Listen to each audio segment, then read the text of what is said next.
వేలు క్యాడర్ లీడర్లు కలిపి ఇంక్లూడింగ్ చంద్రబాబు గారు కూడా కొన్ని కేసెస్లో A1 గా పెడుతూ సెకండ్ లెవెల్ లీడర్స్ 10,000 అని విన్నాను. ఓన్లీ ఇది ప్రధాన ప్రతిపక్షం. ఇంకా బీజేపీ వాళ్ళ కౌంట్ వాళ్ళకు ఉంటుంది, జనసేన సరే సరే అధికార పార్టీ మీద ఇన్ని లేవు కదా.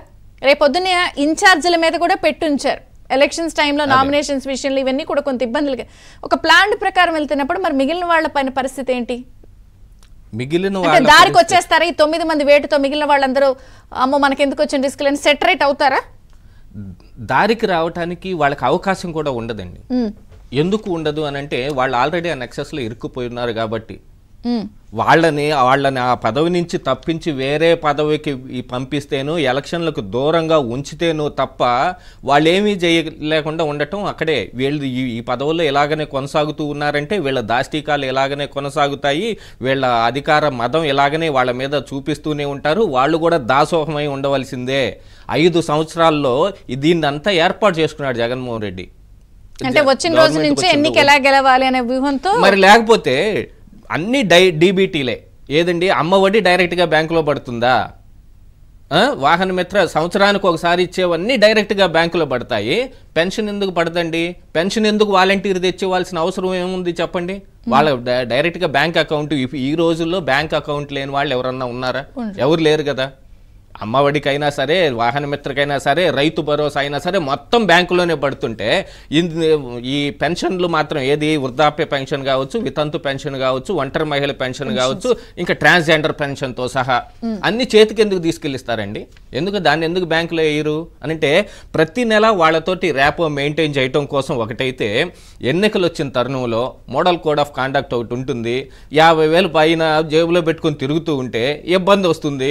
ఎవరినైనా పట్టుకొని దాన్ని సీజ్ చేసే అవకాశాలు ఉంటాయి.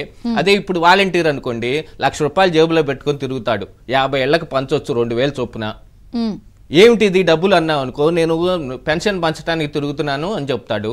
అందుకని పెన్షన్ లేట్గా కూడా ఇస్తారు. ప్రతిసారి 1వ తారీఖు ఇచ్చే పెన్షన్ చివరికి వచ్చేటప్పటికి ఎందుకు లేట్ అవుద్ది అంటే దానికి వేరే కారణాలు చెబుతాడు. ఇప్పుడు సజ్జల రామకృష్ణారెడ్డిని పిలిస్తే ఆయన వేరే కారణాలు 100 చెబుతాడు.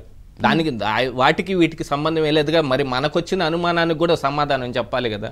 వాలంటీర్ల చేత వీళ్ళందరికీ ర్యాపో మెయింటైన్ చేయటం, అందుకే ఇప్పుడు ప్రతి ఇంటికి పంపించటం.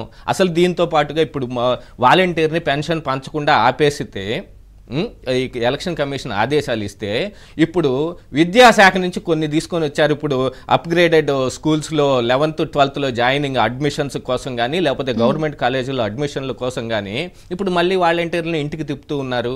మిగతా ప్రైవేట్ కాలేజీలను అయితే May 15 దాకా ఎవరు అడ్మిషన్లు చేసుకోవటానికి, ప్రచారం చేసుకోవటానికి కూడా లేదన్నారు.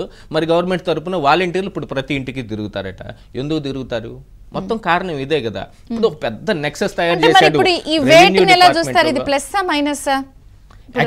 అంటే ఫెయిర్ అండ్ ఫ్రీ ఎలక్షన్స్ జరుగుతాయి, ఇది ఆరంభమే అంతం కాదని చెప్పి నాకు బాజీ గారు అంటున్నారు.